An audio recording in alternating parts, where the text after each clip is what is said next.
महाराष्ट्र शासनाच्या वन विभागांतर्गत वनरक्षक त्याचबरोबर वनसेवक या पदासाठीची पदभरती प्रक्रिया राबवण्यासाठीची जी घोषणा आहे ही या अगोदर जे वनमंत्री आहेत महाराष्ट्र राज्याचे गणेश नाईक यांनी केली होती। तर या अंतर्गत पाहू शकता भरती प्रक्रियेची जाहिरात ही अपेक्षित होती याच महिन्यामध्ये, परंतु ती आलेली नाही आहे।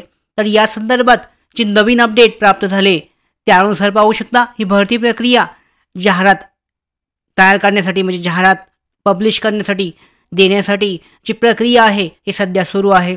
या संदर्भात पाहू शकता आजच्या पावसाळी अधिवेशनामध्ये हा प्रश्न उपस्थित करण्यात आला होता आणि याचं उत्तर देताना या संदर्भातली माहिती वनमंत्री जे आहेत गणेश नाईक यांनी दिली आहे।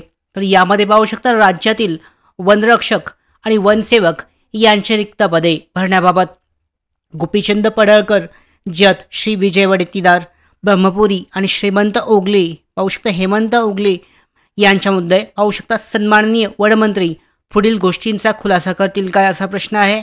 यामध्ये पहिला प्रश्न, राज्यात वन्यजीवांचे संरक्षण व संवर्धन करून पर्यावरणाच्या दृष्टीने काम करण्याकरता 1358 वनरक्षक आणि 12,991 वनसेवकांची पदे रिक्त असून ही पदे कंत्राटी पद्धतीने भरण्याबाबतची माहिती जानेवारी-फेब्रुवारी 2025 मध्ये निदर्शनास आली आहे। तर हे खरं आहे काय? दुसरा पाहू शकता यामध्ये प्रश्न आहे, असल्यास या कंत्राटी वनसेवकांना प्रति महिना 15,000 रुपये मानधन दिले जाणार आहे। तर हे सुद्धा खरं आहे काय? त्याचबरोबर पाहू शकता असल्यास सदर रिक्त पदे भरण्याबाबतची मागणी स्थानिक लोकप्रतिनिधी शासनाकडे केली आहे। तर हे सुद्धा खरं आहे काय? याबरोबर चौथा प्रश्न, असल्यास या प्रकरणी शासनाने चौकशी करून वनरक्षक आणि वनसेवक पदाची रिक्त पदे कायमस्वरूपी भरण्याबाबत कोणती कार्यवाही केली व करण्यात येत आहे? नसल्यास विलंबाची कारणं काय आहेत? आता यावर उत्तर देताना जे वनमंत्री आहेत माननीय गणेश नाईक यांनी काय उत्तर दिलंय पाहू शकता यामध्ये। तर जे पहिले 1, 2 आणि 3, 4 हे जे प्रश्न आहेत सगळे हे खरे नसून वन विभागातील वनरक्षकाची फक्त 778 रिक्त पदे सरळ सेवेने भरण्याची कार्यवाही प्रधान मुख्य वन संरक्षक वनबल प्रमुख महाराष्ट्र राज्य नागपूर यांच्या कार्यालयामार्फत सुरू आहे। म्हणजे ही प्रक्रिया सुरू आहे 778 जागांसाठीची।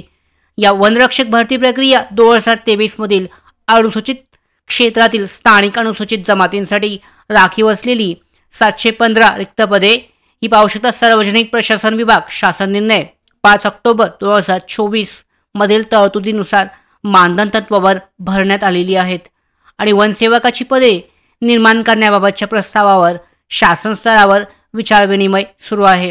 अशा रीतीने पाहू शकता वनसेवकांची पदे ही अद्याप निर्माण झालेली नसल्यामुळे सदर पदे रिक्त असण्याच्या अथवा कंत्राटी वनसेवकांना मानधन देण्याचा हा प्रश्नच उद्भवत नाहीये। महत्त्वाचा आहे पाहू शकता वनसेवकाची पदे ही अद्याप निर्माण झाली नसल्यामुळे सदर पदे रिक्त किंवा कंत्राटी सेवकांना देण्याचा प्रश्न उद्भवत नाहीये। तर 5वा प्रश्न सुद्धा त्याने निकालीत काढलाय। या पद्धतीने महत्त्वाची माहिती आपल्यासाठी 778 रिक्त पदांची सरळ सेवा भरती प्रक्रिया वनरक्षक पदासाठीची राबवण्यासाठीची प्रक्रिया ही सुरू आहे। वन संरक्षक बल प्रमुख जे आहे नागपूर या कार्यालयामार्फत ही प्रक्रिया सुरू आहे आणि जाहिरात जी आहे लवकरच जाहीर केली जाणार आहे। तर वनरक्षक आणि वनसेवक पदासाठीची ही अत्यंत महत्त्वाची नवीन अपडेट आजच्या पावसाळी अधिवेशनामध्ये आपल्याला प्राप्त झालेली आहे।